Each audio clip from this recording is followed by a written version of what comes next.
boxes. And these are, but let me show you this one first, that you'll really be interested in. We'll come back to this. I just want to get okay. Interview of Mr. Neil Kennedy. Cornelius Kennedy is my given name, born name, but Neil has been used so many times that. So I started my career April 21st, 1960.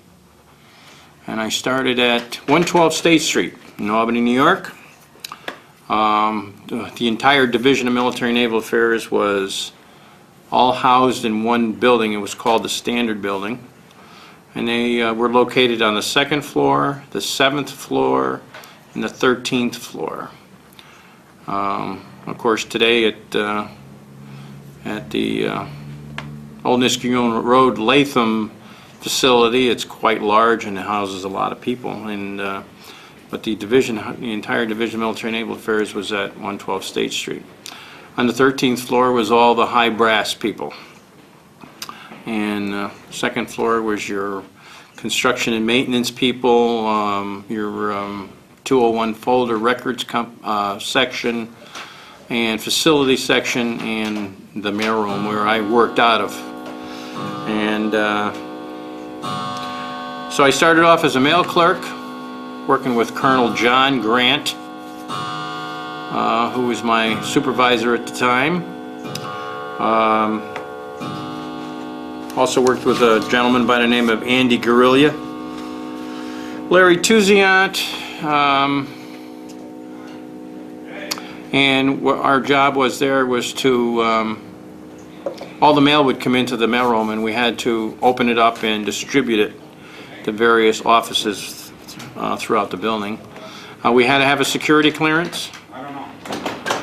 We had to have a security clearance because it was military items that would come in that was of a high nature, and we had to have this clearance for that purpose, so that we had authorization to read it, not read it in depth, but we knew who got the material. Once in a while stuff would come in top secret, and many times we'd open it up and it would be listed as top secret, and it wasn't stamped on the outside of the envelope as top secret, so we didn't get in problems with that. But so we also ran the addressograph machines, was what you used for putting addresses on envelopes so we could mail the state checks out to all the armories and all the people in the division. And I was partially in charge of doing that. So I worked in 112 State Street for about 3.5 years when they decided to go to the state campus. And they were going to be in Building 22, which was also the state police building.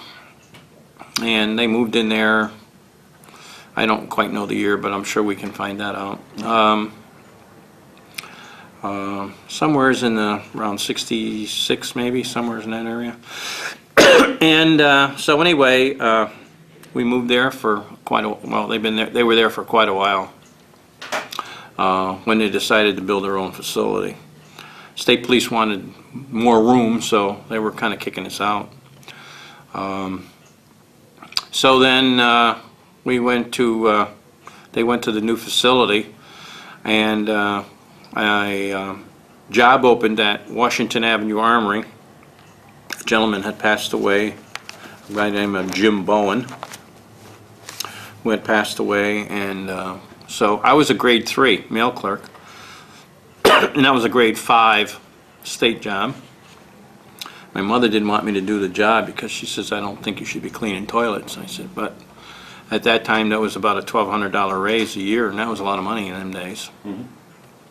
So I went and interviewed under George White, who was the superintendent of the building, and I got the job. I worked days for about 6 months so I could learn the layout of the building and what went on, because we're not only for cleaners, we were security people.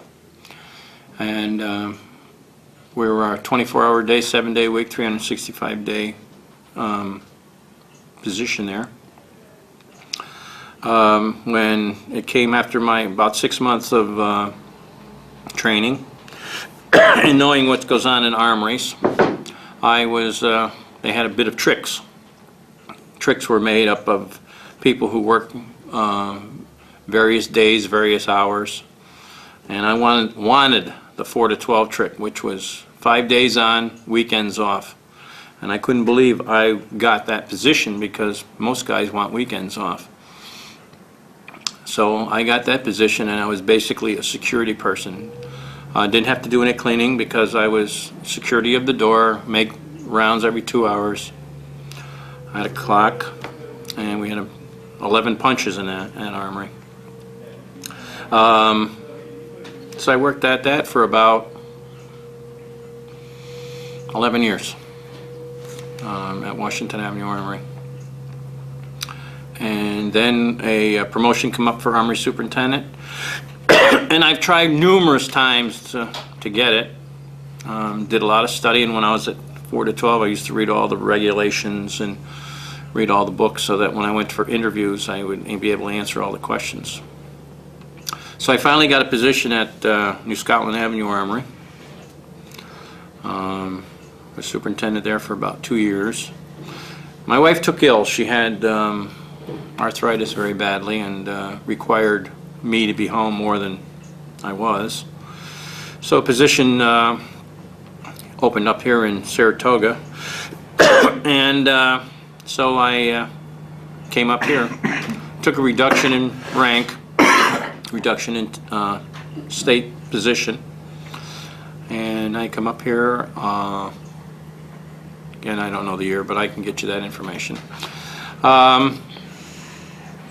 And then I was here for about 2 years when the IDS systems come into the building, meaning that was the burglar alarm type systems, security on doors and arms vaults, etc.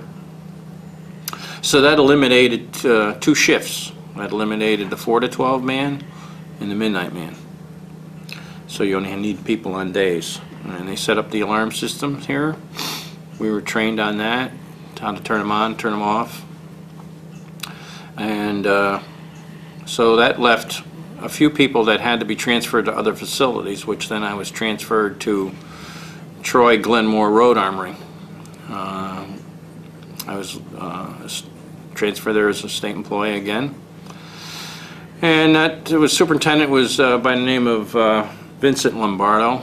He was the superintendent there at the time. It was a new facility, all one floor. RPI built that building for them because RPI wanted the old armory across from RPI, so they said, we'll give you the armory if you build us a brand new armory. So I believe that was built, didn't cost us taxpayers or the state any money. And they built that one floor facility, and I was there for about 4 years, I think, something like that. And then I was transferred back to Washington Avenue for a short period of time. And then I was promoted to Armory Mechanic, which was a grade 9. Mechanic meant you were in charge of the heating system, electrical, you had plumbing, and then all kinds of project work in armories. And I was well qualified for that because I had built my own home from scratch on East Line Road. And so then they were going to refurbish the armory on South Lake Avenue Armory. That used to be a naval facility at one time, and the Seabees were there, I believe. So they had to refurbish the building. So they took mechanics from Washington Avenue, which was me, one from Cohoes, that was Johnny Goot, and Fred Barassa, some from Glens Falls, some from Troy, and we had to refurbish the building, painting, a lot of repair work we had to do. It was in a residential area. There was no punches to be made. It was basically a day shift. There was no alarm systems there at the time. So we had to refurbish the facility, which we did. And I stayed for a little while. Well, I was there maybe about 3 years, something like that. And then a position opened up in Gildan Range, which also was a grade 9. And I felt it was a good move. So I was range keeper for about 6 years. And that was a really good job. It really was. The only bad part about it was weekends. You had to work every weekend, no nights. Could basically come and go as I pleased. My supervisor was Colonel Paul Kelleher, and he was at that time superintendent of the Scotland Avenue Armory. So I told him, I said, you run the range, or you run the Armory, I'll run the range. So I've been around long enough. I've been called the dinosaur of the Armory system. So I ran the range in the most proficient way possible. I pasted the targets one time only, meaning putting new paper on the targets, until I figured out how to do it. So I didn't have to do it. Is the unit that used the facility today pasted the targets for the unit using it next weekend. We had people who couldn't maybe fire or couldn't do certain things, so they would come to, the officer in charge would come to me and say, I got 10 guys, what do you want me to, what can they do for you? So basically they did all my work for me. I basically cut grass, made sure the facility was up to par all the time, that the units coming in were accommodated to the top notch possible, so that their stay would be very productive. And they fed me, and they cleaned the facility when it was time to go, so I didn't have to do all that, because there was a lot of work there. There's over 30 acres of ground there, which mine was about maybe 7 or 8 acres that I had to maintain all the time. But then, so I worked there for about 4 or 5 years, and Joe Dowen, who was the mechanic here, was retiring. So then I transferred in title to this facility. This is where I ended my career. I was here for about 9, 10 years, something like that. And they were having a shortage of people in armories because guys were retiring, and so when they were cutting the budget in the state, and they're cutting the military at that time, so they come up and they took 2 employees away from me, Gene Fulner and Dave Hagedorn, and they were transferred to the Stratton Air Base. And since I was the mechanic, they left me here to maintain the boiler systems, but they left me with no help. So I tried to get help, see if they would give me a couple of guys, during the day. No, can't get anybody. So I was the only one in the state that hired welfare and community service people. I contacted Jim Bowen first and said, you know, what's the chance of getting prisoners? That's what I was going to ask for first, for prisoners, see if they could come down and help me. He says, no, he says, we can't do that, but he put me in touch with probation and welfare. He says, probation is always looking for, you know, people who do community service. So I had community service people here help me, and welfare people. And Kmart was building the new facility up there, and they were always looking for help. So I had contact with the people in welfare in Ballston Spa. So, and I do put this up to me because of working here, but I found 35 people, got 35 people off the welfare rolls in Ballston Spa. And all I asked them was, if you could have any kind of a job given to you tomorrow, what would it be? I want to do this, I'd like to do that. And I had a lot of contacts in the city from working here and working with people that I find these people jobs. There was no problem getting them a job, none whatsoever. A lot of them went to Kmart's up there. I had one guy who was an older gentleman,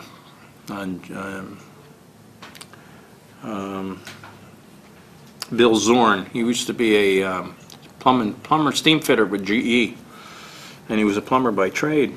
There was a lot of plumbing we had to do in this building, so he was here for about 2 or 3 months, about 3 months, and we went through all the radiator systems and put all new valves in, and everything in the boiler. We did all kinds of work in the boiler room, all kinds of plumbing, and before he left, he saved the state probably about $20,000, that we didn't have to go on the outside and do these repairs. So I made sure he got a letter of commendation from the general, We presented it here with him with the OICNC and Brian Wilsey.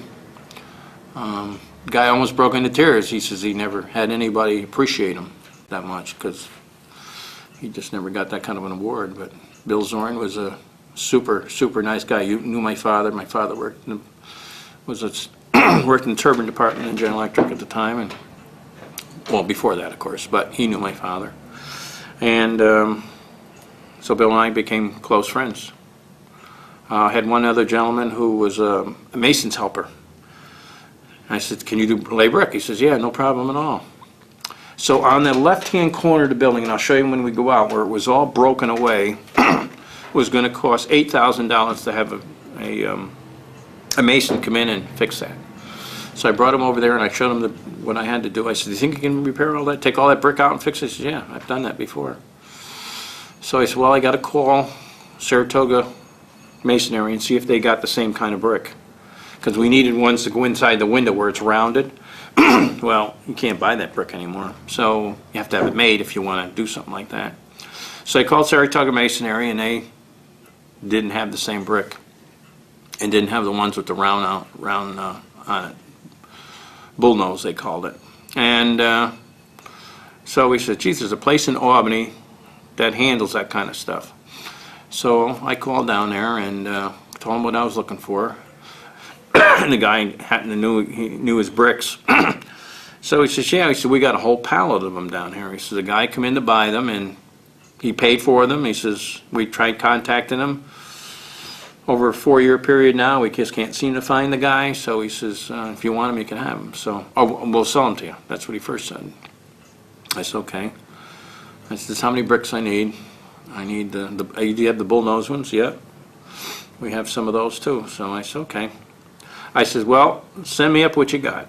So they brought me up half a pallet of brick, and the bullnose are all there.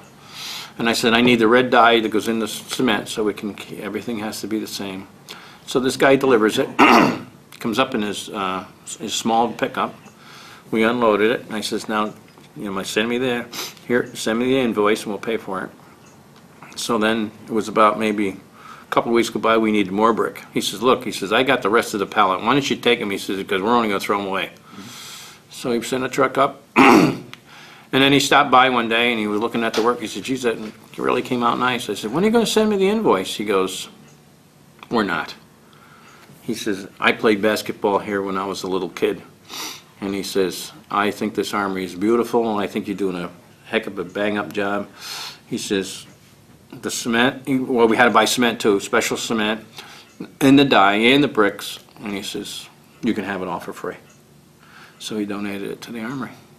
So we got the job repaired. And I got him a letter of commendation for him too. He saved the state $8,000. He was on welfare for many years. He said, I just can't seem to get a job. He just, he was an alcoholic, of course. And so he wanted a job as a mason. I said, I'll get you one. So I called Saratoga Mason. I said, I got a guy down here. I said, I want you to come down and take a look at this guy's work. And they come down, they looked at it, and he goes, who's this guy? I said, right there. I said, he wants a job. He wants to lay brick with a mason. So he got him a job. So I did that to a lot of people, made a lot of good friends, learned a lot about how you treat people. And I found that if you treat people and make them feel good about themselves, they'll work 10 times harder for you. I couldn't drill that into the military's head. No, this is how it's done. I says, that's why you got the attitudes in armories the way you do today. I says, someday you'll learn. Let's back up for a minute. Tell me a little bit about before you came to work for DM&A. Where were you born, raised? Well, I was born in Cohoes, New York, on Leach Street. Went to St. Agnes's Grammar School for 8 years. We're taught by nuns mostly. And then went to St. Bernard's, also in Cohoes High School, taught by nuns and priests. Graduated, didn't graduate, left school in latter part of March. Just didn't like school. So my wife-to-be, who I met second week in freshman year high school. It was the first Friday night dance. Been married 38 years. She was riding with Larry Tuzion, one of the guys we worked with at the Mailroom. Said, my boyfriend needs a, we weren't married at the time, said, my boyfriend needs a job. Said, well, there's a job opening in the Mailroom. Guy left. And I interviewed with a guy by the name of Colonel Bill Smith, who was then, later in years, was principal at CBA. And that's basically, you know, it seems like a quick story, but that's basically how it happened. Larry, most people anybody who works, always somebody talks for them to get them the job. Very seldom people walk off the street and just get it. So that's basically how I come to be to work at DM&A. What about after you retired? Well, I retired, that was an interesting story. I was decided I was going to retire. Frankie DiCrescenzo said, don't go now. He says they're going to do something, meaning Pataki was going to have the early retirement. So I waited. And so now he's coming out with this, see if you're going to target certain positions and not target other positions, meaning they were going to put a position into something that they could abolish so that they could put you in that position for a day, abolish it, meaning target your position so you could go out at a higher rate. And so I decided I was going to retire. So I went to DM&A headquarters up at Old Niskayuna Road, and I said, I'm going to retire. I says, can you target my position? They said, no, all our positions are filled. We can't target your position anymore. I thought that was odd. So I sing with the Racing City Chorus of Saratoga, which is a barbershop group. And we were singing at the Canfield Casino. And so Bobby Dandry was there. So I walked up to Bobby and told him the story. He says, the facilities have the flexibility to target your position. He says, they can just make up one. He says, that's all it's all about. So I went back to Donna Tuttle at the time. And I said to her, I understand you can target my position. Nope, our positions are filled. I said, I talked to Bobby Dandry. This is what he said. So I'd like you to target my position. So they were saying, I think Marty Dunbar was involved. No, Neil, we're sorry, we can't target your position. I says, okay, that's good. I says, I'm going to stay another 5.5 years. I'm going to run for local president again, which I was union president for about 11 years. I says, I'm going to run for local president again, and I know I'm going to win. And I says, and I'm going to really bust your chops. I'm going to make you guys toe the line, and that's just the way it's going to be. I got back to the Army, and there was a message on my phone from Donna Tuttle saying, we're going to target your position. I had no intention of staying. I was going to go anyway. But I knew if I said that, that would work, and it did. So they said they were going to target your position. So I went down to the state retirement and brought the proper paperwork. They wanted two items of identification plus your birth certificate. So we went down, we showed them that stuff, and they brought me up on the computer, and they told me exactly what I would be getting, and you make about $18,000 a year on retirement. And I said, okay, well, let's go. And they said, we see that DM&A targeted your position. I said, yeah, they did. So I come back, and I was here maybe a week to two. So I was supposed to go out. I wanted to go out on my anniversary date, which was April 21st. So they called me up, and they said, do you realize you're 29 days over on your vacation? I said, yeah, because I was the only state employee here, so I couldn't take time off. If I took a day off, there was always a phone call. You got to come back. This is contractor here. Something's going on. You better come back. So I didn't take any time off. And they were after me from the state, telling the guy you got to take time off. We're going to take it away from him and all that stuff. So we took a few days off and weeks off. And so I was 29 days over. I said, so? They said, well, you got to go today. And that was around March 12th, something like that. And because they only paid you the 320 hours, and I was over a lot. So they said, you better take the time. So then I left at noon that day, come up, talked to Brian and the rest of the guys. I said, I'm out of here at noontime, pal, I'm done. And so I went home, and my wife had come home from shopping or something, and she says, what are you doing home? I said, I'm done. And it was funny because we're sitting at the table. She says, you know, you've been working at Armory for 35 years in the Armory. She said, you're going to wake up tomorrow and you're going to be retired. She says, I don't think you're going to be able to make that transition. And I looked her right in the face and said, watch me fail. So I took that summer off. That was the one we had a bad drought, and the garden wasn't doing too good, so I swam all summer and kind of puttered around, fixed things in the house. And she come out on the porch one day, and she see me sitting there. She says, you're going to sit around here the rest of your life? I says, yep. No, you're not, she said. There's a janitor's job over at the school. I says, well, I'm not doing that kind of work. I did that for 35 years. I ain't doing that stuff anymore. She says, well, there's a bus driver's job open up at Saratoga Armory, or Saratoga Schools. And I says, okay. So I went over to Ballston Spa, and I said, because I had worked there years ago for about a month, just substituting driving. And so I talked to Cheryl Dalton, and she was the supervisor, and I says, could I get my records from when I worked here before? And she says, why? I says, because there's a job open in Saratoga. She says, well, we have a job open here. We have a lot of jobs open here. I said, well, this is a lot closer.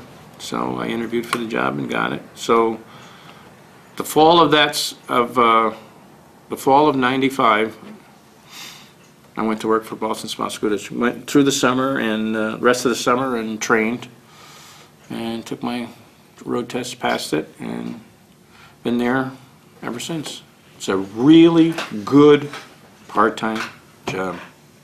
No nights, no weekends, no holidays, and you get the summer off for free. Guaranteed, you don't have to put in for it. They give it to you. But it's really only 55 days. I mean, I told that to the teachers because you can't count the holidays and weekends. You're actually off only 55 days in the summertime, and that's it, and you're back to the grindstone. But it's a cake, for me, cake job. It's how you treat the children. Treat them as though they're yours. And remember one thing, they're only little kids. And you have to convince them, and I found by using reverse psychology it works. On my bus, I have my window closers, my seatbelt checkers, my people who pick up papers, make sure no kids sleep on the bus. And if, God forbid, if you take somebody else's job away from them, if you close the window and it's not your job, they yell at you. So, and I've always, I got every kid on the bus, and then at night when we're ready to leave, I have the girls and the boys separated. Girls are in back of me and the boys are on this side, so I keep an eye on these guys. And so you don't mix them, and you do it by age. Kindergarten, first grade, second grade, third grade, fourth grade, back to the fifth grade. And don't have any problems. I have their phone numbers of all their parents. I have a good rapport with the parents. If I have a problem, I just call the parents. And when you do, the first time you do that to a kid, that you call the parent, he tells every kid on that bus you called his mother and father. So what happens? They don't want their mother and father called, so they behave. And I do that same with the high school, middle school. I have two groups of kids that are just, I don't have any problems with them. And at the Christmas time, my dining room table is filled with gifts, expensive gifts sometimes. All kinds of cakes, all kinds of cookies, all kinds of gift certificates from bookstores and videos, and unbelievable the stuff we get. And I get a lot because I treat the kids the way they want to be treated. I make them feel important, and that's what you have to do. Let's talk about some of the things you brought along today. Well, getting back to the postcards, started a collection. I saw a Colonel, what was his name? Gallagher, Colonel Gallagher. He had a collection of postcards on his wall, and I thought that was kind of unique. So I found some postcard people and started collecting them. And then a couple of people decided that they didn't want to collect anymore, and they said, here, you can have them. So I got Paul Kelleher's collection. There's the Connecticut Street Army in Buffalo. Oh, yeah. It's a large, large, large, large building. Yeah. When that burnt, it burnt for 8 hours before they discovered it inside. And that's when they had to reopen the quarries and bring stone cutters from overseas to recut the stone because there was no stone cutters here. And they had a, Historical Society got involved, and they had to put the armory back exactly the way it was. They had doorknobs made because they couldn't make them, because they didn't have them anymore. But the oldest armory that I know of in the state is in Ballston Spa. You know where that is? That's the old arsenal. No, Ballston Spa. Yeah. The state arsenal in Ballston Spa. That- It's now being used as a church. Oh, that was an arsenal at one time? Really? That's what it originally was. Anyway, that's what like I said, started a collection of armories. And anybody who went, like to different countries, if they could send me pictures of armories. I don't remember this one, but that's Ogdensburg. Schenectady. But the gentleman who I know about who designed most of these armories was a guy by the name of Isaac Perry, who was a self-taught architect from Bimington. He studied under Richardson, and that's what most armories are designed after, Richardson Romanesque. But I bought you my collection, so if you want to borrow these for your museum, you're welcome to them. Oh, thank you. You're welcome to them. Great. I have no use for them, but I would just like you to let them know who's got them. You can leave them in the cases if you want. See, there's somebody wrote to somebody. Any that you feel are particularly unusual? Yes. I tried to look these people up, see if there was any relatives around. Couldn't seem to find anybody, of course. Here's one. See, here's one with no divider on it. There's an unusual card. Let's see if I can just... I want to see if I can find one with the flag on it to show you that one. See. Where it was the writing on one side, and it says Postcard on the back. That's an unusual card. You don't see them too often. I should have sorted these out, but I didn't. But again, the address. There's a card that you only could write on the front. And the lady who sold them to me apparently didn't realize what they were worth. How much they worth, I don't know. I decided I wanted to do it, and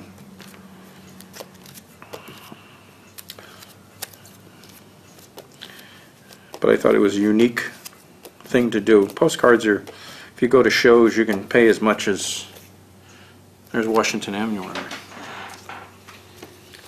That's where I worked out of. There's Amsterdam, remember that one? Oh, yeah. Guy bought that, made a storage facility out of it. Armories you can buy for, in the state of New York, if they sell them, you shouldn't pay anything over $100,000 for them. I could have got Cahoe's at the time when it was for sale, and I, of course, didn't have the money. I could have got it for $40,000. It's up for sale again? Yeah, but they wants $1 million for it. Yeah. Yeah, that's what he wants. Wants $1 million for it. He won't get it. Well, he might get it. It was Kramer who bought it the first time. And when he first bought the Armory, I said to him, just remember, a lot of men from this facility went to World War II and never came back. So I said, for dignitary, for respect, I think you should put the flag up on the pole and put a light on it. I said, you can see it from North Troy. And he goes, you can? I says, yeah. So he did that. And then they contacted me about the Armory there too. They wanted to know about certain things in the Armory, and I had all that information for them. Went head over heels into about armories. I just enjoy them. I says, always wanted to have an armory that I could say was mine. I wanted this one. This would be my bedroom, right here. Got a bathroom right there. This here was really the commander's office. This is where his office was. The desk was right there. It's funny I haven't found them. But Were there some interior shots here too? oh yeah, this was when when I went to Connecticut Street Armory in Buffalo. I was there, and I asked them if I could, you can have, these are all the Connecticut Street Armory armories that I took photos. Beautiful armory on the inside. And they allowed me, because I was a DMNA employee, to take pictures. Otherwise, I wouldn't have been able to do it. Where are the renders?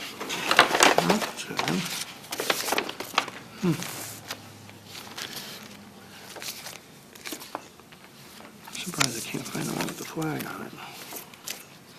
2 Washington Avenues.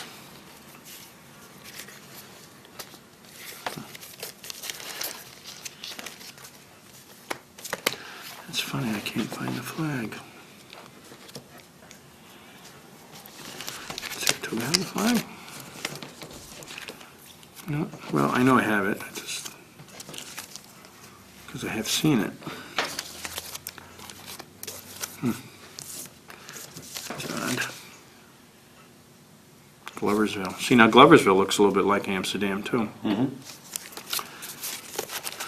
I'm surprised I can't find that.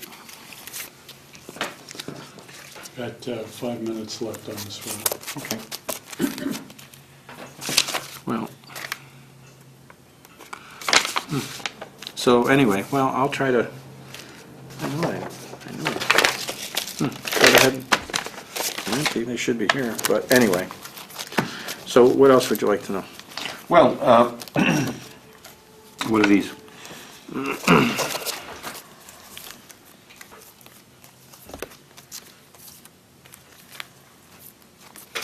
Well, like I said, these were. Here's. I took the original. I had a guy who made these photos up for me. If he would take the original picture that was downstairs of this armory, and would he make me a copy? So that's a brand new copy. These gates exist someplace here in Saratoga. That's an interesting point. When did they At a come restaurant someplace. And I wasn't here then when they took these gates off. I can get you in touch with Jim Stevens, who was the superintendent here. You can give me a phone number and then I'll call him and he'll call you and give you any information you might want. He may be able to tell you where the gates went. I know they're in a restaurant someplace. I can't figure out where they are though. Couldn't seem to find out. Do you have an idea roughly when that was? No. Jim had them taken off. I remember he had them taken off, but I wasn't here at the time. Probably 20 years ago or more. And then, of course, you can see the lamp post here. And I had the city. I went to the city and because they were putting up all those nice old-time lamp posts. And I asked for 2 of them. I showed them the picture. I said, could you possibly put 2 of them there for me? Yeah, I kept trying, but I couldn't get them. This over here, which was next to the Armory, right here, where it's a store now, that's a railroad, station right there. Tracks ran right across this way in town. I know that for a fact, that was the railroad station. Of course, then they took the towers off because they leaked and they decided it were too dangerous to leave them up there. So they took them down. I don't remember the flagpole where it was, but there it was, that's where it was. And the guy would come out the door and stand on a thing and put the flag up. Let's see, they took all the chimneys down because they used to heat this by fireplaces only. And basically, if you look at it, it's basically the same army as you Do you have know any it idea today. what the gratings were originally, and the door and the windows treatments were originally painted? Were they always brown, or did they used to be green like other armories? I think green was the basic color that they used. Yep. The bricks come from Troy, I know that. This stone under here is from the Helderbergs. They call that Helderberg bluestone. But I know the bricks were made in Troy. I think the building is beautiful. I think all this work up here, that should have left it, but now it's shingle roof. Basically the same though. Windows were made like you see in a fort, so that you could shoot out the window, but the Indians, they shoot their arrows up there, it'd be a little tough to nail you because of the way the windows were made. It was built in 1889, cost $42,000 to build it in 1889. In 1989, we did a rededication of the Armory. and I forgot to bring it, but I have the video on that. Interesting story how I got to get this done. 1989, we did a rededication of the Armory. We were the only armory in the state of New York ever to do that. Okay, hold it right there. And do read it. They tried to do one in Glens Whoops. Falls, and they didn't do a good job. There's one with the flag. Right there. Oh, yeah, yep. That's a very rare one to find. I collect GAR cards, postcards. What is it? Grand Army of the Oh, Republic. yeah. Very rare. Can't get them. And then just to show you what armories look like, and I'm sure you know. Here's Hoosick Falls and Malone. How close them looked. How they looked. Yep. They found a good How they design. almost look alike. Yeah. How they look alike. Yeah. So, and I was just showing. I says here was one made up just for a National Guard unit, Yep. which you don't see all that too often. Before you go today, we've got to get you some of the new ones for here. Okay. Well, let's work down the rest of this pile, and Okay. as time allows, we'll get out and about. Again, a gentleman who had come to the Armory wanted to take some pictures of it, and I had to call down division headquarters, and this guy wants to do a story about the Armory, so they wanted pictures of the Armory, so they said, okay, no problem. So we got this one, went across the street there in front of the firehouse, and we took that picture. Let's see. Here's information, Isaac Perry. You can have that one. I made some copies, I think, a while back. Thank you. And again, you can have this stuff because, I mean, what am I gonna do with it? You know? We'll take good care of it. It'll always be here, and if you ever need to look at it. That's for sure. Here's some information they had written about the Armory, the old Armory. So you can have that, if you want information out of that, that I had collected over the years. Some more, have all that, you can have all this stuff. Roger Fisher, signed commander of the 247th Med, that I kept, this was when, it's the spring 1986, you can have that. The significance of their patch, you can have that. This is when they were doing some construction on the building. Mm-hmm. When they're repointing the building, I remember when they did that. I was there, that's right there in 75. Let's see, what else? Newspaper articles about the guy, I remember this guy, he used to come up and do our flagpole all the time, paint the flagpole, how we used to go up there, watch him. How you gonna go up that pole? It was amazing, with two pieces of rope and he'd go up that like, wouldn't believe how he could do that. But there's an article there about this guy, and so you can have that. It's just kind of a weird looking blueprint of the Armory. Again, you can have that. Now, I've got here, let's see, I got a better copy of that one.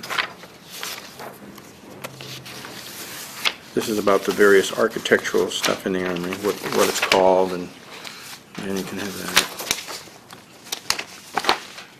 Here's armories by counties. Some more. There might be duplications, you can toss those if you want. There's the Armory in Ballston Spa. Oh, that's an interesting. Really changed a lot. Mm. But let me get to a good copy here. I made copies.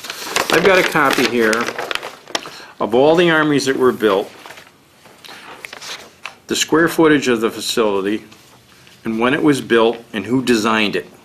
I got the architect, so you can have this. Like Perry did Washington Avenue, Amsterdam, Brooklyn, and Marcy Avenue, Buffalo, Connecticut Street Armory, Glens Falls, Hoosick Falls, Hornell, Malone, Niagara Falls, Poughkeepsie, of course Saratoga, and Tonawanda, and Whitehall. So you can have, this is a list, I got copies, you can have all this stuff, you can do what you want with it. I have no use for it, it'll just make room in my file cabinet. Also, I've got here of all the armories in the state, when they were, the year they were built, the acreage that's on, the size and square footage, the owner, of course, the state, the rental rate at that time, contract days of civilian use, maintenance and operation total expenditures, authorized unit strength at that time, and in '79, there were, like in Amsterdam, was only 45 guys. Assigned unit strength, percent assigned versus authorized, whatever that meant. But that's all the armories in the state here. Saratoga's 1889. Acreage is on, it was .94. 31,212 square feet, belonged by the state. At that time, it was $200 to rent it. Contract days was 183. Maintenance operation was $80,336. Authorized unit members was 93. Assigned strength 73. Percentage 78%. You can see that, what that's all about. Again, you can have all this stuff. This is just, I was looking, I said, I hope somebody someday comes up and wants this stuff.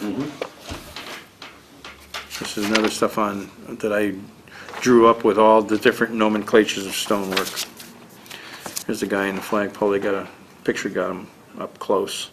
He's still around, I see him once in a while. They were throwing these books away at Washington Avenue Armory. I don't know what. Official history of the 101st Cavalry. Can have that. Can have that. And this is the most recent one I kept. Love this armory. I love this armory. It's just. Yep, I remember that. This one here. Now you're coming into our period. Can have that. Can have all that stuff. When I was doing the history of armories, the units would send me all kinds of stuff. Just about military law way back in what year? 64. I got another thing I'm going to dig out, and I'm going to give it to you so you can have it. There's no use in having me have this stuff home. I was in Washington Avenue where we're taking the old wooden lockers. See, in them days they didn't have metal lockers, they had wooden lockers, and everybody had their own little locker there. And so we had to take one out because they wanted an air conditioner put in. So when we were taking this out, and I found an old, what year was it?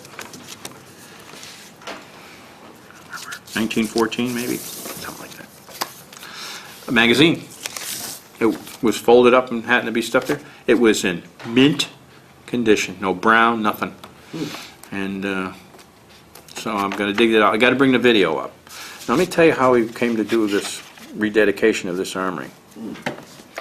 Very interesting story how this all came about. We decided we were going to do it. I said, let's do it. Okay. Joe Romano was the superintendent at the time, political appointee. He's a nice guy, though. He was. I don't like political appointees for jobs, especially if you've been working here for many, many years and then it's taken away from you because the governor somebody has a friend to get you in there. Yeah. But anyway, he was very good. So we got all the stuff donated. McDonald's gave us all the drinks. We contacted decoration facilities. They had that draped red, white, and blue bunting that they have on buildings sometimes. We did this whole building for free. We got all the shrubbery, all the flowers donated for free. Went up to, what was her name? Here in Saratoga. Anyway, I'll think about it. Dean's Flowers. Dean's Flowers. They gave us all the flowers for free, all the shrubs. We really beautified this building. And it was unique because we had an old rope on the flagpole, and I said, well, geez, they're gonna raise the flag, let's get a new rope, you know? So I went and got a rope, and I said, how are we gonna put it up there, you know? Walked across the street to the firehouse, went to the chief and said, I need a big favor. What do you need? I said, I need a piece of rope put up on that flagpole. I got a new rope. I said, truck come out, come right across the street. The guy went up, put the new flag, put it up for us. Because they were all invited. When we started out, I says, we can't leave nobody uninvited. Every American Legion, every VFW post, all the principals, the deans of all the colleges, all the politicians, all the officers in the division headquarters, everybody was involved. So anyway, we're getting this going, and Colonel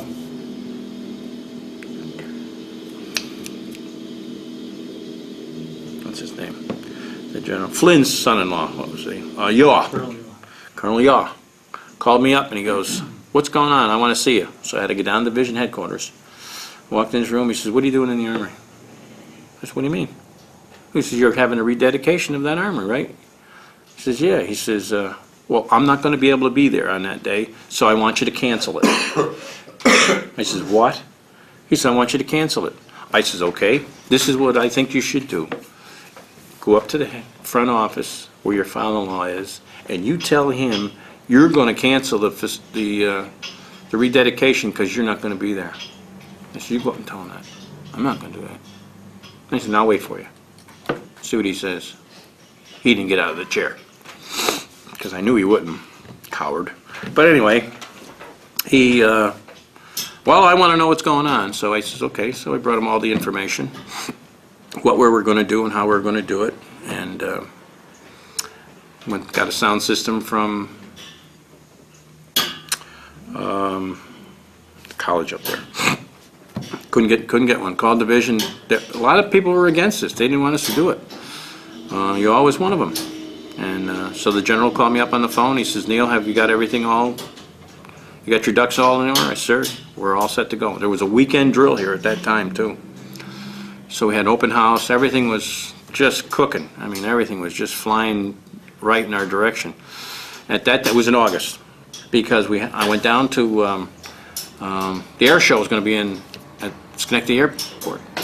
So they were having. I saw in the paper that the pilots were coming in and were having a meeting on a certain night. So we went, me and Joe. So we went down and we talked to the guys, and they said, told them what we're doing. He says, "What would you like?" We said, "Like a flyover."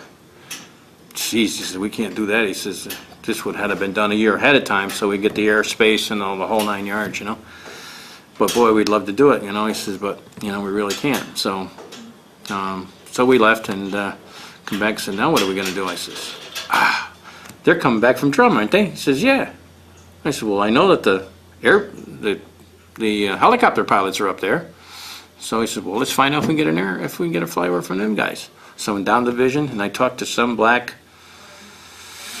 officer who was head of the Air National Guard. I don't remember his name, but we told him what we were doing. He says, "Can't have a flyover." I said, "Why?" I said, "We won't be around again to do it again." "No, I'm not going to authorize it." So we come back to the Armory and says, So I knew the pilots, most of them. So I called Drum. Talked to Appleby was one of the guys. And I said, told him what we were going to do. And I said, "What time are you guys coming back?"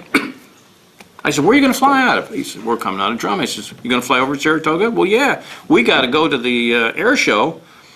We're bringing people down. We got to stop at Ballston Spa Airport. We got to pick up somebody there."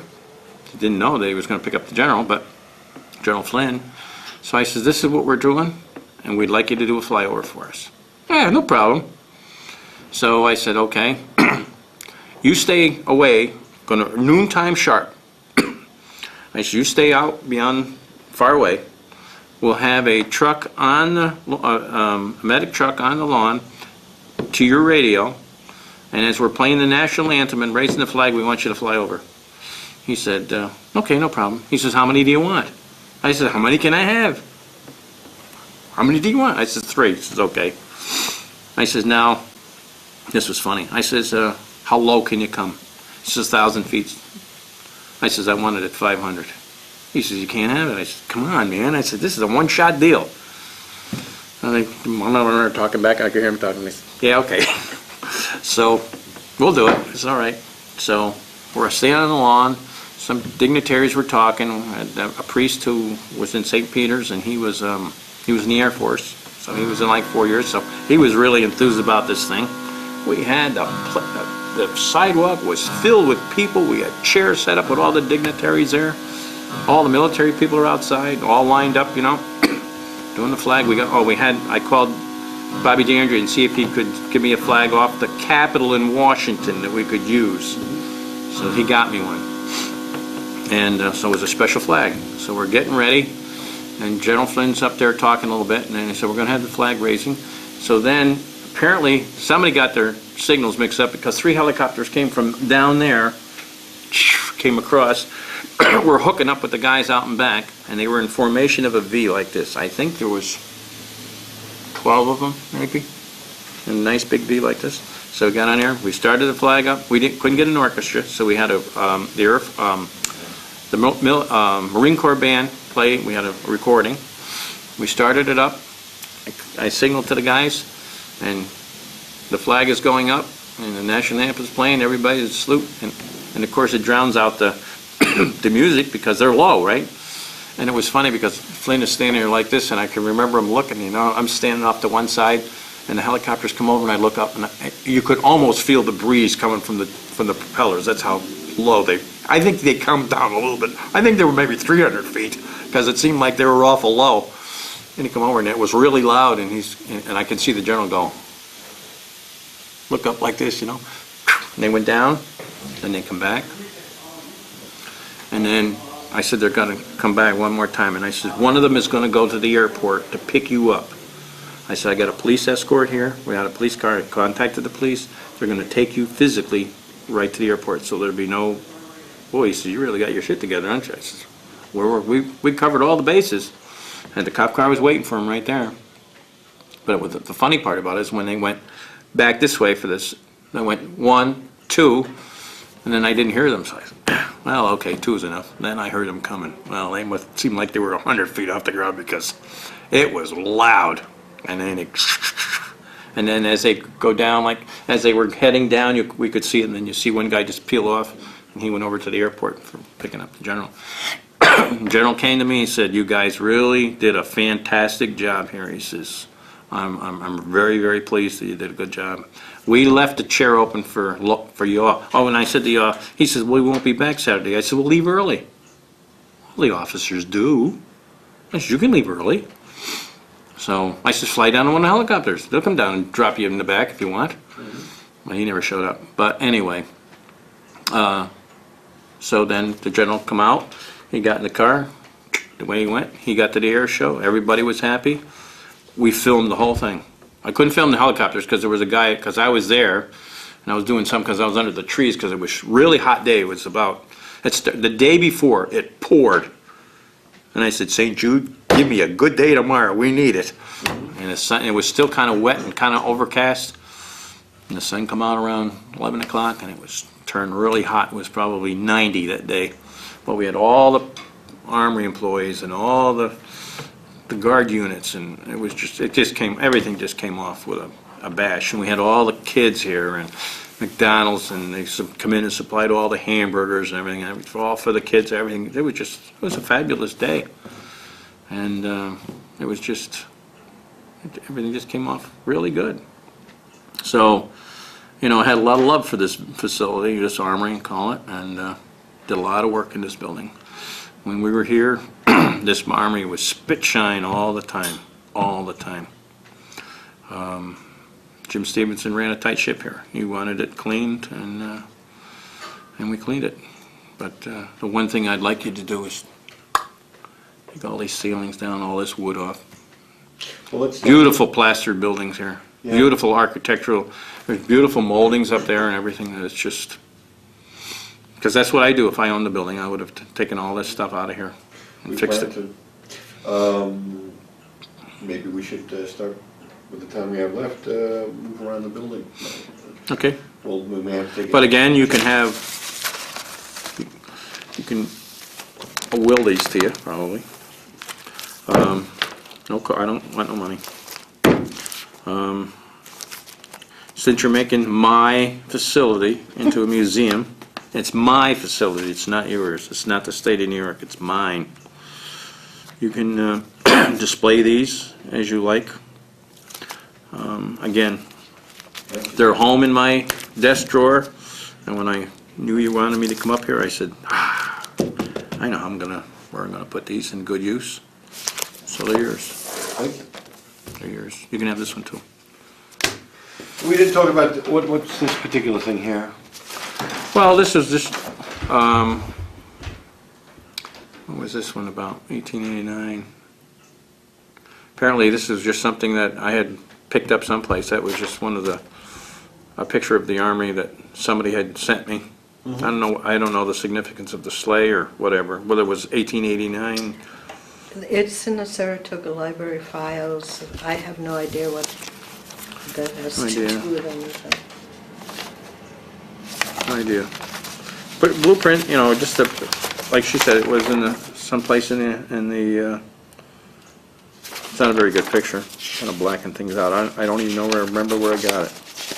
Oh, there's the layout of the Armory, how it's how it's laid out on this grounds, how it's built. That's before the back. Spruce Alley, yeah.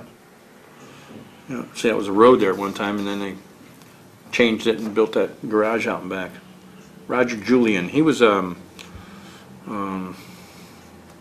this head came from the state. He was a state inspector for the state who I knew, and he said, I'll send you what I can find, so that's what he did. It was a farm here at one time. It was I forget now where. And Jim Stevens, I'll call you, give me a phone number. I'm ready on there where I can contact you. I'll get Jim Stevens. He would know a lot more about it. How much they paid for the land originally? $700 or $800, something like that. That wasn't much. Who's going to maintain the systems here? You got people coming in going to do that? You have Army employees do it? Yeah, we're actually gonna up the staff here. As you were talking, the Armory staff's got smaller and smaller over the years, but because it's gonna be the State Military Museum here, we're probably gonna grow the building staff back to about 3 employees, and then there'll be 3 or 4 security on top of that. So you're going to run a 24-hour basis here? No, we won't be open to the public on a 24-hour basis. You're going to charge them to come in? No, it belongs to the people of New York, so they can donate whatever they like, but there'll be no charges to come and see what is their own property. Are you going to get some stuff from the Washington Avenue, the stuff that was in the Military Museum down in the Capitol? You going to get any of that, the flags and stuff? That's our stuff, that's us. Oh, okay. The collection was originally founded in 1863, and for many years was in the state capitol, and then it moved to Washington Avenue Armory. Yeah. Plus there was a library that was over at Building 22. Those came together and are now going to be here permanently. After we left Washington Avenue Armory, we were in storage with our offices for a while as our staff grew and water leaked. But now everything's coming together here with increased staff, and we'll be open to the public finally in a decent facility.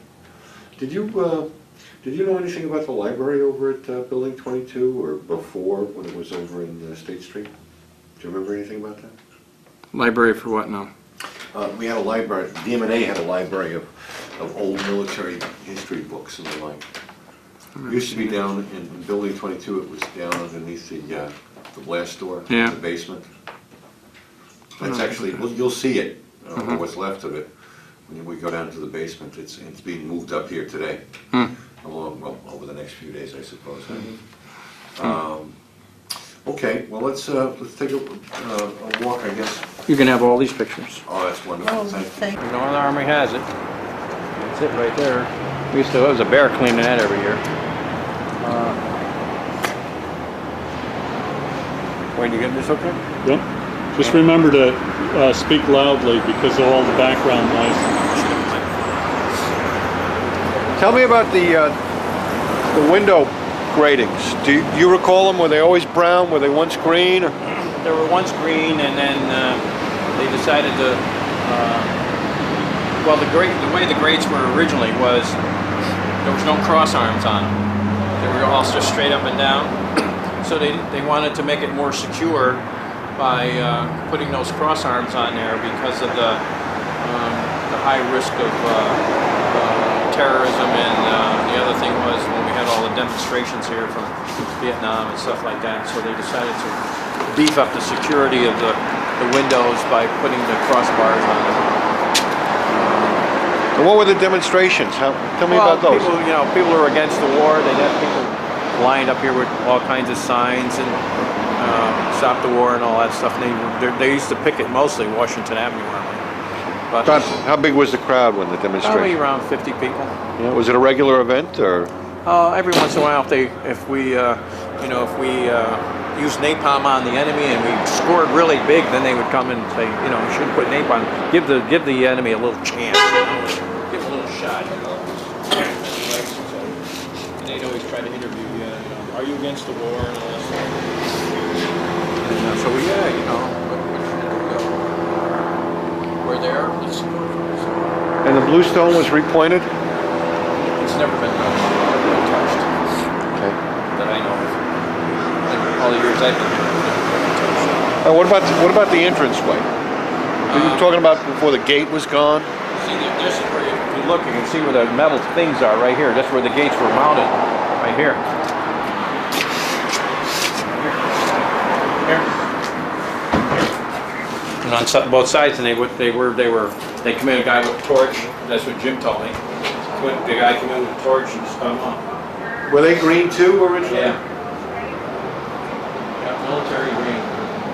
And then we stripped the old varnish off of there during a couple of years ago. I don't know, 8, 10 years ago, something like that. We stripped the varnish off. Thought it would be kind of neat because it was all crackled, like, it was all. Howdy. Looked really good. How you guys doing?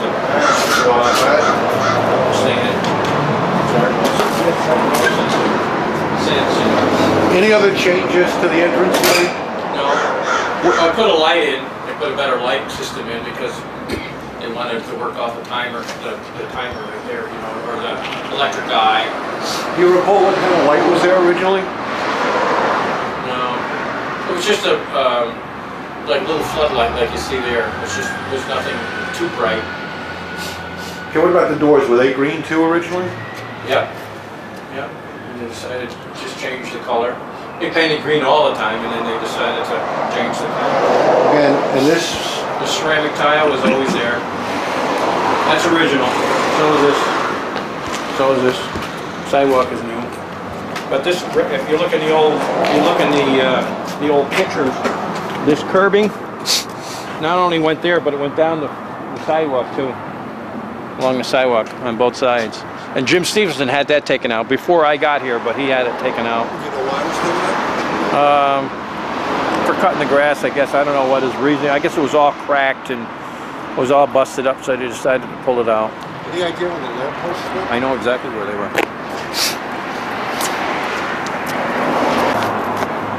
Right on the edge of the curb, right here.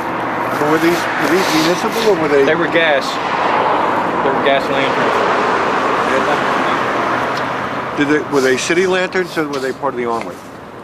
I believe they were city lanterns. So they looked the same as the ones that were up? You see now, yeah. You ever see any of them around any place? Of the old style? No.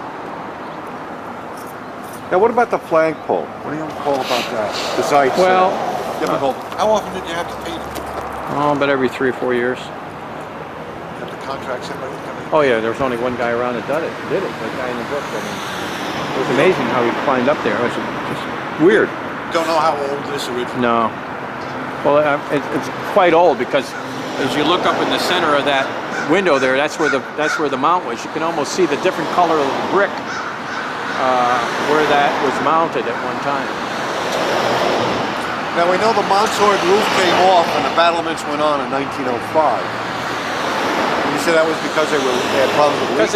Because they were slate shingles, and what happened is they would loosen up and fly off the building, and they were afraid people were going to get hit by them, so they took them off. They were too hard to maintain because they were at such an angle you know, you'd have to get guys on scaffolding just to fix it, so they decided to pull it off. Now that fourth floor room in the turret, has it ever been used for anything? Oh yeah, we used to use it for storage sometimes, and we put the guys one time, they wanted to start plants, so we started plants up there at one time, just to try. Oh yeah, it was warm.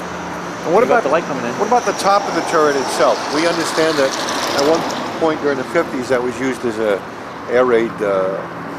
I heard it was, yeah. There was a lookout, because you go up there, you can see the city pretty good. Anything left from the old air raid station? Just that little house up there that they built to get in and up and down it. That was original. That was there for long before I got here. Is that still there? Or you're taking it I don't down? know. I haven't gone up yet. I noticed you took the TV antenna down. There's a TV antenna we put up there so the guys that watch television. Boy, we got great reception.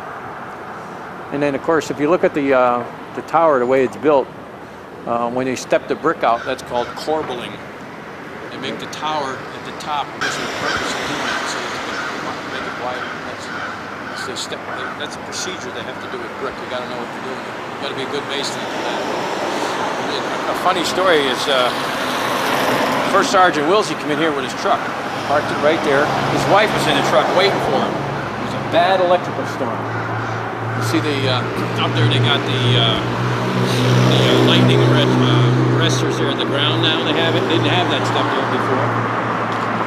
And I believe it was, if you look where the wire is on this side, the one stone on top. Well, anyway, she was in the truck, decided she didn't want to stay out in the storm, so she came in and rang the bell. She came inside. She was inside maybe 5 seconds, and the lightning hit the building and shook it. I was in the building when it happened. Boom, it shook like that, and I thought maybe it was an earthquake. But it hit the building, took that top stone off, flung it up in the air, come right down, hit the top of the truck, like a pickup truck right on the roof, crushed the roof right down to below the windshield. If she was in there, she would have got killed. So that stone come off of there, and when that happened, didn't break the stone. And you want to see us trying to get that stone back upstairs. Boy, I mean, it was only this big. How could you get it up there? You can't carry it. Two guys couldn't carry it because it was too small, but it was heavy. Well, we got it up there anyway. And then the guy came and Mason came and fixed it. That was an eventful thing. The other thing I want to tell you too, and I forgot to tell you in the original part of it, when we did the rededication of the Armory, we had the masons come down, and we had the original trowels that were used to lay the cornerstone. So the Mason organization here in Saratoga has the trowels with they're all like silver now, and they have engraved all the names of all the masons who worked on the building. So if you contact This particular building. Yeah. And the trowels marked as being used for this. just to lay that cornerstone. You know, And there's all kinds of information in there. Yeah. You ought to pull it out and take a look at it.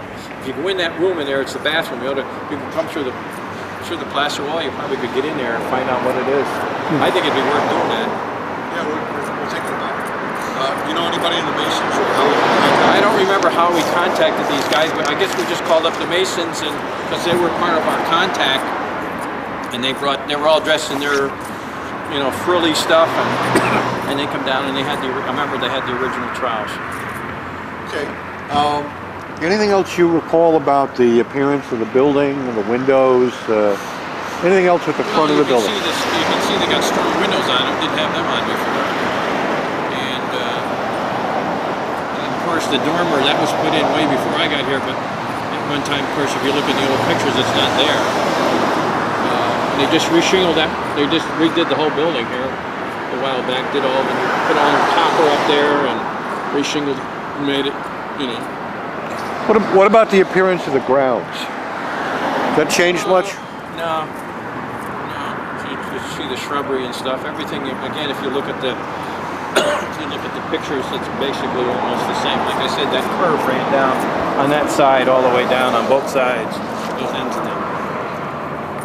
I thought it made it really pretty.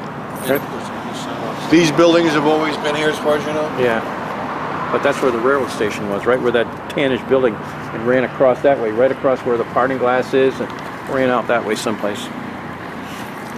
Sounds. Should be, yeah. Big mic like that. What about this, let's take a walk.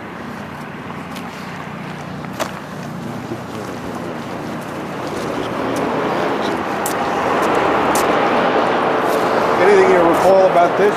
Yeah, that was, I don't know where they got it. I had no idea where they got it, but many times we tried to strip this down to get it, it says brass. We tried to clean it, and it was just a bear to do. We just couldn't do it. I don't remember. In fact, I'll call you and get you Jim Stevens and a few other guys that would know about this stuff. We took this off. One time we were gonna ship it out and have it clean, and then Division said no, because your chances are getting it back would be very minimal because it's a big collector's item. Yeah. Do you ever have a problem with people, Put stuff in it now. No, we didn't. No, but we never had any problems here. We never had to call cops on kids. We never had any problems in this facility. It was always everybody respected this armory and. good relations with the businesses yeah. next door? What about these Yeah. buildings over on this side? That was kids. The guy used to rent it out to Skidmore college kids, and they never get the same problem. We're actually in the process of buying that house. What? We're going to buy that house, tear it down. Yep.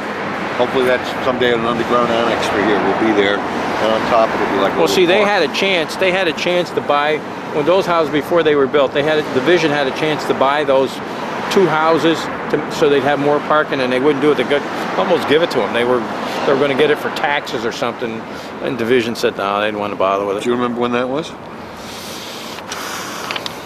Jim Stevens again. Jim Stevens going to have a lot more information. He'll be able to tell you a lot of stuff that I can't tell you Okay, and that was... about the older part of the building when he was around, way before I was. So, Okay, well let's... of course, that was where the old chimney was. See, right there's an old chimney at one time. They built right up through there. You can see the different color of the brick. You can tell the things are different. And of course, these windows were boarded up. They were supply rooms. So that there was a window there. So they took the grate out of there and they bricked it all up. Kind of looks funny with a bluestone there, but that's what it was. It was a supply room. So they decided to pull it. And of course, the electrical system right there. Big system here. Of course, they had to have fire escapes on buildings. So we can't go further here because of the gate. But it's basically,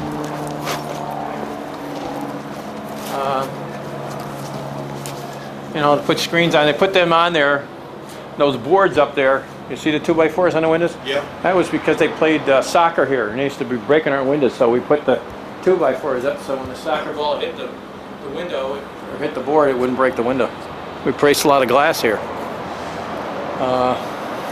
But this hasn't changed much on this side. No, there's grating here, but there's no grating on the other windows. Well, they must have taken them down. Or there's lockers there. I guess the lockers were in front of it, so they didn't have to block it, because they used to have the lockers go against the wall all the way around the armory, like that. But then eventually they put them on the other end, where they have to had a problem, then they put them up. But these were the windows. Apparently the goalies were on this end for some reason, but they didn't have too many problems after that. Then they stopped. I guess they didn't have. They played for a while, but then they decided the floor was too slippery. They kept falling, and then they stopped. They stopped doing that stuff. Let's walk around this way. We might be able to get it. Let's wait till he gets back with the tape. Actually, let's start over here. I wanted to ask you a question about over Oh, here. don't get me on tape. I don't want to be associated in any way. We'll get you. We're gonna get you another day, Brian. I got some stories for you. Stop by with me. Let's start over here, because this is something I'm not too clear about. This building. You have any idea when this building was built? No. Okay. Because I know originally Quite a while ago. it was a land trade here. The road went through here, and Well, that was way before my time. May or may not know that. all right. So you don't know anything about trading land with the No. electrical company or the construction of this building. It was here, but long. It was here. It's got to be here at least 50 years anyway. Oh, you took all the overhead doors out. Yeah, yeah, if you want, we'll show you. What are you gonna use it for? I'll show you. Well, see all that big shelving over there? Yeah.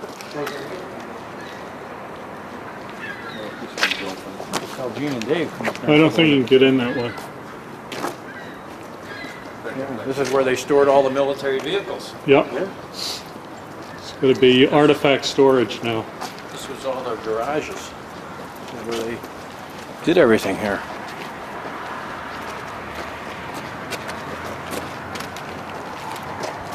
Oh my God. Oh, geez. Unreal. That's going to be our curator's workspace in the back. And in here are all the artifacts, not all the artifacts, but a lot of the artifacts. That's right, if you just hold that door open, I think that'll give us enough light. This is fabulous. It's nice, it's cocooned, it's secure. Awesome. New floor. New floor? Yeah, and they've insulated it for us, sheet rock. This is going to be the storage facility. Not for all, well, you'll see some of the other storage facilities.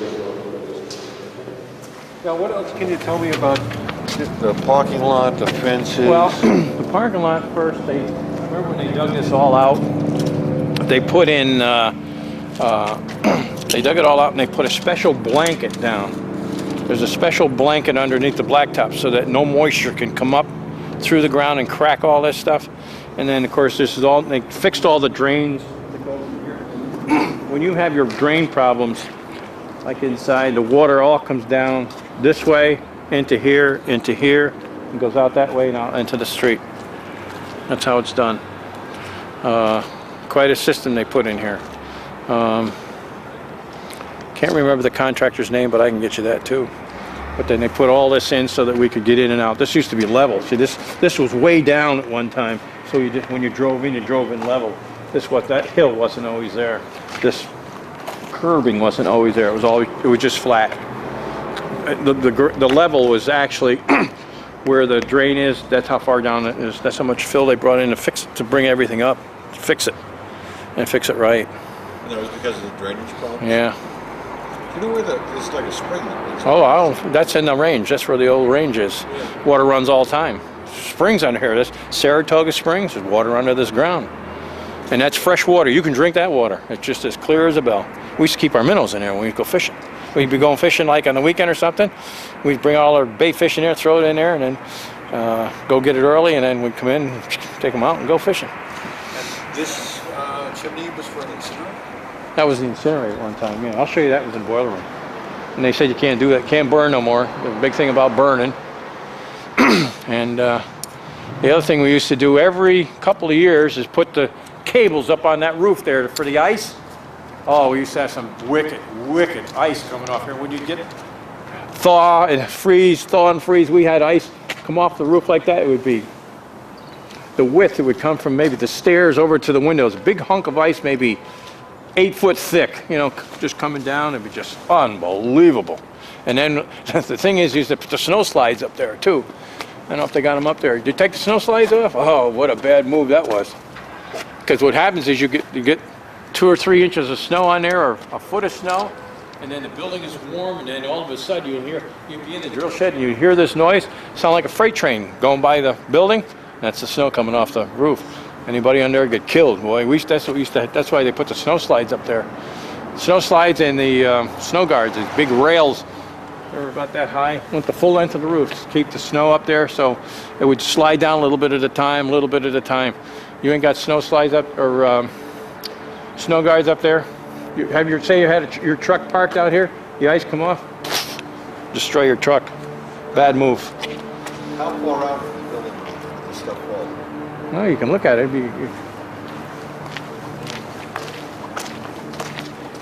Out here. That come off of there, it comes off of, you know, since you had got no snow guards up there, that stuff starts coming down. It's like an avalanche.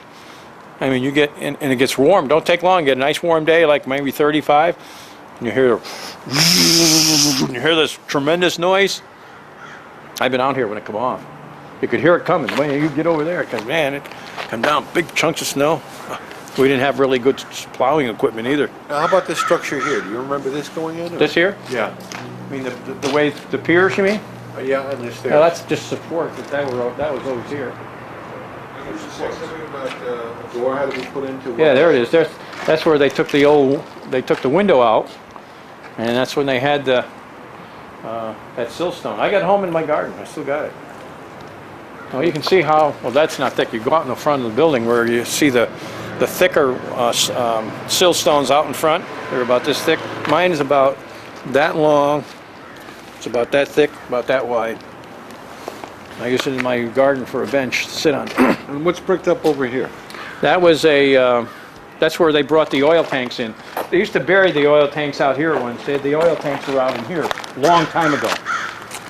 And they dug them up, and then they decided to put them inside the building. And of course, you put the boiler in there. Let's see, is that the sign I'm talking about? The No, boiler I'm room's sorry. over here. No, I'm wrong. That was the supply room at one time. There was a doorway there before my time. There was a doorway to get in and out of the building, because all those petitions you see downstairs weren't there at one time. So they had a second entrance to the door. Because you can see it's the same thing as that one right there. So it was the door. Well, the boiler room's over here. There's the vent. That's where they fill the oil right there. Because when we used to fill the oil, we used to have to get a ladder. I had to get a ladder, climb up in the ladder, put the nozzle in, and fill those two tanks. And then they put oil in there, and they put one with oil and one with gas. The gas we used all the time because the oil we used to have problems with it all the time. It kept quitting, and you had to clean everything. So they put a gas stove in. Gas furnace. Really worked good. Anything else you remember, the back area, back of the building? No, they put the roof on it. They had it. Can we go in the back? Let's see if this is open. Yeah, it's open.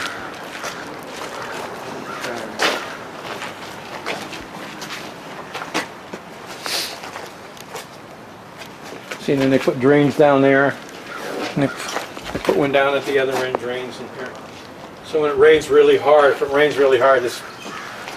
if you have had these cleaned, they should be able to be okay. No, we had to clean them the other day.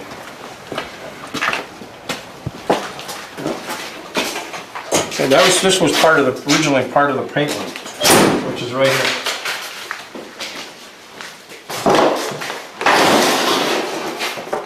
Yep, this was the paint room. There's our paint. There's we store everything here. A good saw, clean that up, that's a good saw. We use that a lot. Yeah, see that where that originally was, that door was probably in here. Wow. There's some drain stuff in here too, it's gotta be cleaned. Almost like a septic system, but it's not. It's from years of seepage. And of course, on that side of the building, because of the water table that's in here, that's where you're getting all this stuff in. That's where you're getting all that seepage. That water run here all the time. Yeah, we used to have a sump pump in here, and we used to pump it out. If you don't have a sump pump here, you're done.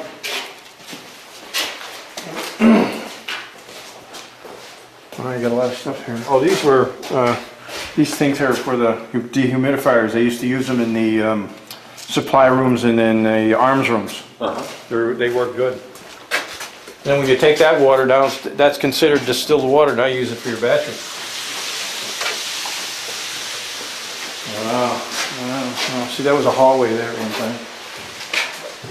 It's all part of the drain system that you had a problem like that. This here, when you used to wash your vehicle, it's a great system how this works. See, it has a catch basin in here. See, so when you wash your car, instead of all the dirt going in the drain and plugging it, you take this out and clean it. So if you leave that in there, then all this crap goes in there and plugs your drain. But this is the purpose of this thing. You don't see that too much anymore. But see all this stuff? Then you go out and just clean that. Put it out and you just drop this back down in here. Put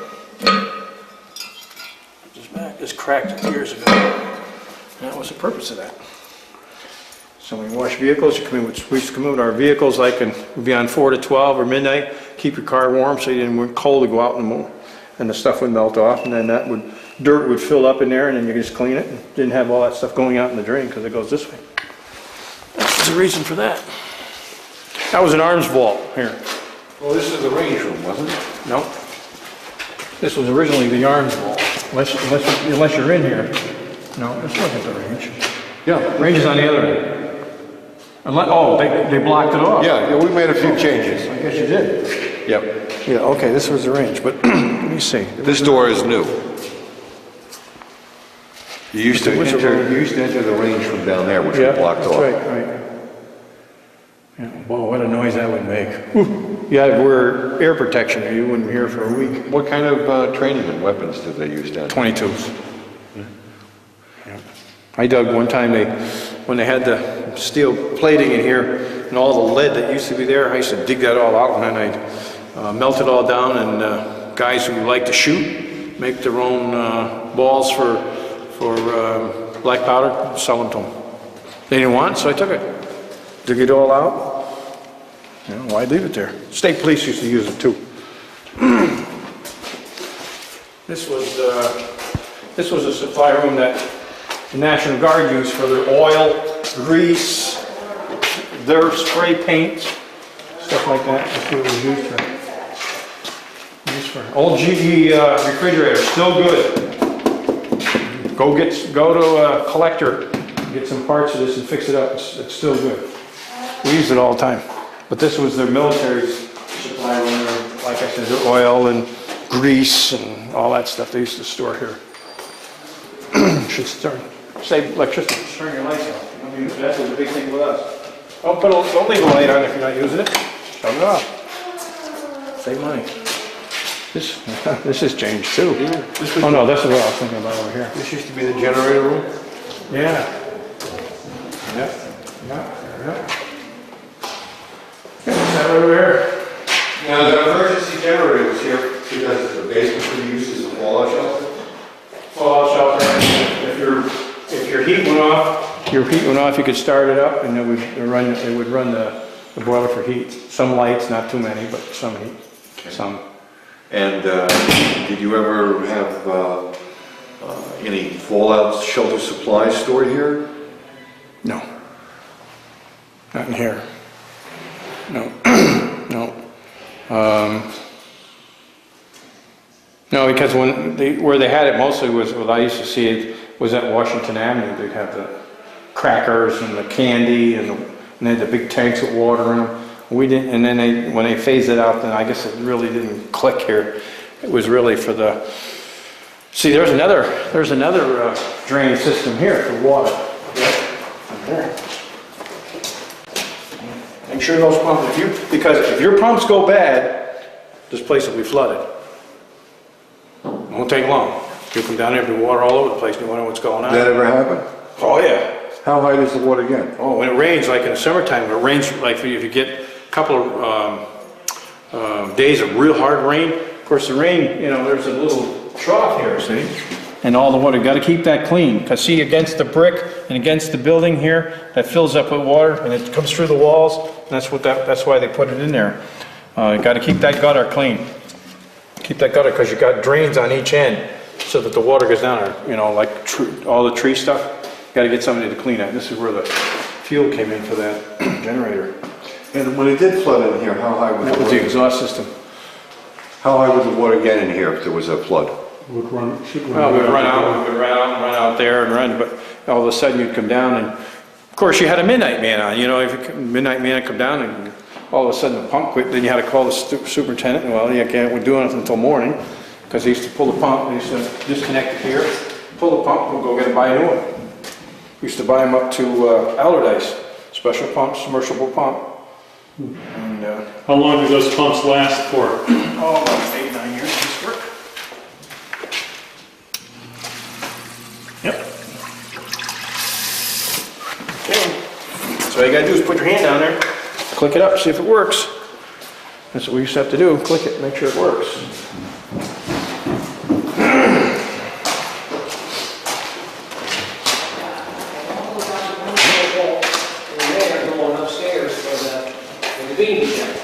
This is part of the supply room. I have the loop and 24 volts.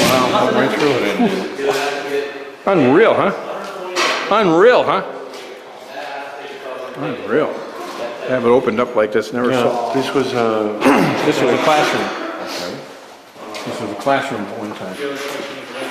We had a lot of water problems in here. Because what would happen if you don't keep that, if you don't keep that gutter clean, you'll have water come right through here. Right in here.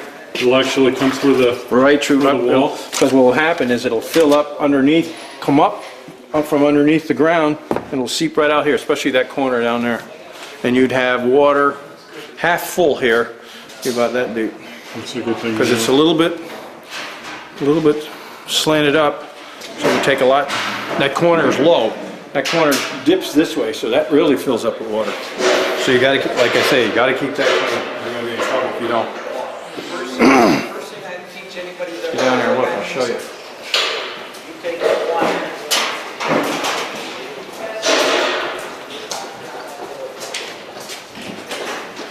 You got a rug in here? Yep. Bad move. Right here. See how the wood is all crappy looking right here? That's all from water. See it all along here? That's all from water. This one here, see right out here, see all these leaves and stuff? There's drains. See there's a drain on the other side? See those holes there? That's drains for the other side that the water comes in here. And you, like all that debris and stuff that's in there will just hold the water, come down, unless you put all new concrete out there. Put drain, there's drain systems in there, but you really should repair that if that's what your intentions are, is fix that, because the water, come right here, be up above the baseboard, right here, because this is low here. Get a level, you'll see it. Dips right down in this corner, and this will fill right up with water. Right in here, go out, right out there. Go out under the door. All you need is one rainstorm, you'll find out real quick. So that's something you gotta really pay attention to.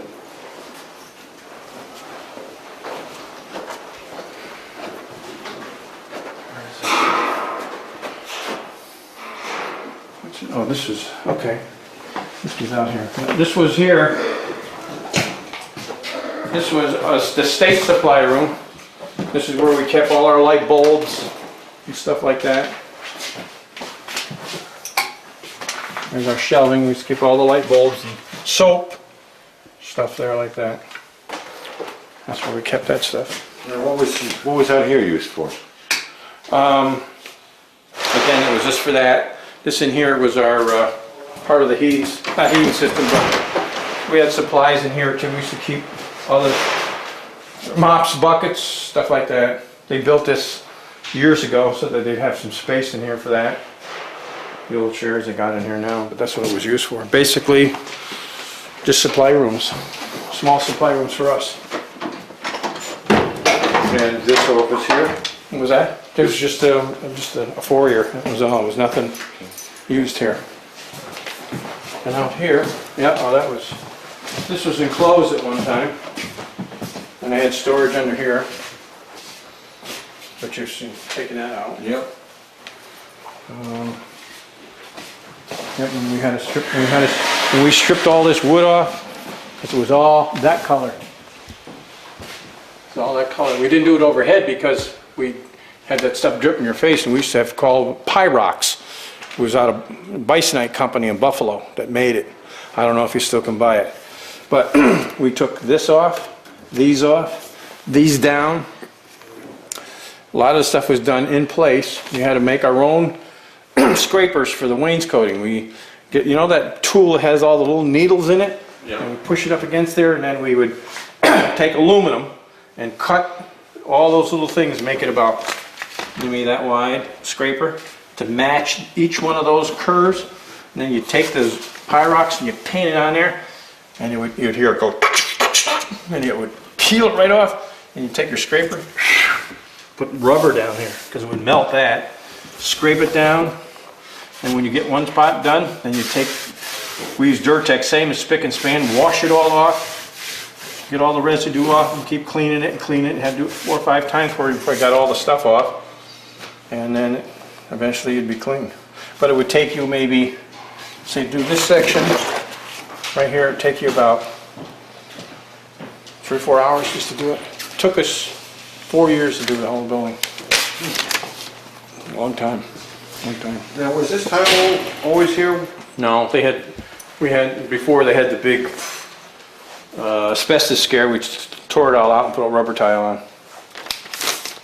Bought a rubber tile. Any idea what the original flooring was? I believe it's a wood floor.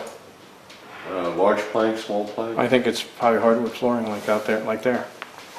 Oh, okay. So you could take it all out. And what about the stairs? Well, see, that was put down way before I got here. But they put this down figuring it would be easier to keep clean, mopping it and stuff, because they had the wood would scrape up and they were always varnishing it. So, but if you you sand them all down, you put a good Zargloss on it, you can use that. And you can put a carpet up there, like a runner if you wanted to. But when we did the spindles, see, these are all dovetailed in here. If you pull these off your dovetails in here, you just take it, hit it like that, and it'll come out, and there's toe nails here. Just take it, wiggle it, pop it right out. Then we numbered them all, and we made these wooden boxes and lined it with rubber. And then we put the Pyrox in there, and we put these in there, sound just like French fries cooking. Cook that stuff right off, then you take these out and put them on that floor down there where that drain is, and lay them all on the floor and take a hose, hot water, clean that right off. Just as, especially if you're trying to scrape that, it'd be tough. We used to spray that right up, clean them right off. And we used to take Durtex and really clean them up good.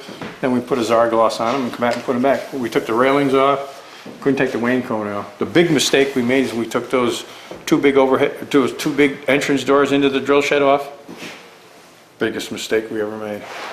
I mean, it was good because we laid it down and we got all the varnish off. But we needed jacks, we needed all kinds of bracing just to put them back on. And they were heavy. We figured out a couple of guys, we lift them. You didn't lift them babies. Took 4 or 5 guys to pick them babies up. Then trying to hold it and get it back on the hinge, no way.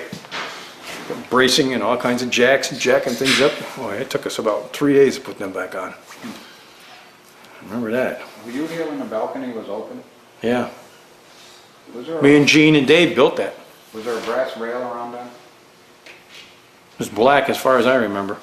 There's a rail around it though. On top, they had a thing go across the top so you couldn't fall off of it, but I remember it being there. And they had the big bars up there holding the balcony because they didn't have no supports underneath. Just had these bars going up with, There was some sort of a handrail around the outside part, yep. I remember that. because I found them, I think, You found them? Where? under the tanks in the tank room. Anything Today I found them. anything else out there, Bruce? I can't really see, but I'm gonna start cleaning. There's a light in there. Yeah, there is a light. Might as well have a match. Well, it works all right, worked for us. I Okay. crawled around under the tanks. I'm still looking. So I wonder But I if did there find that. might be some extra doors or... There's a door back there, but who is the wise guy who cut all the doors in half? They wanted them that way because they didn't Every want door nobody is- just walking in and out of the door. You know, they wanted a half door, so we cut them in half of them. They wanted it, we did it. That's what's back there, a half door. 2 pieces of the same door. Where it came from, I really don't know, but. I don't remember. So that was something the unit asked for? Say again? The unit wanted the doors cut in half? What, back in the 70s or 80s or? I think Brian wanted one up there in the first sergeant's office, wanted one originally. And in the commander's office too, they had one.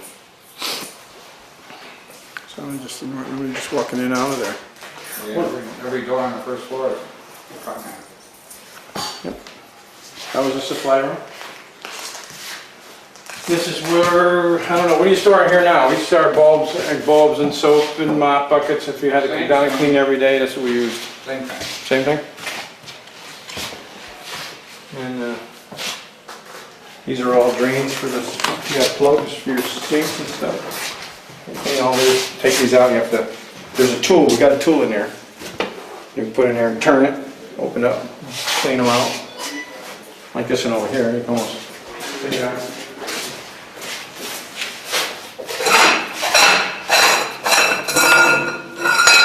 It's a drain. You get plugged up, something happens, stick a hose on it or a snake, clean it up.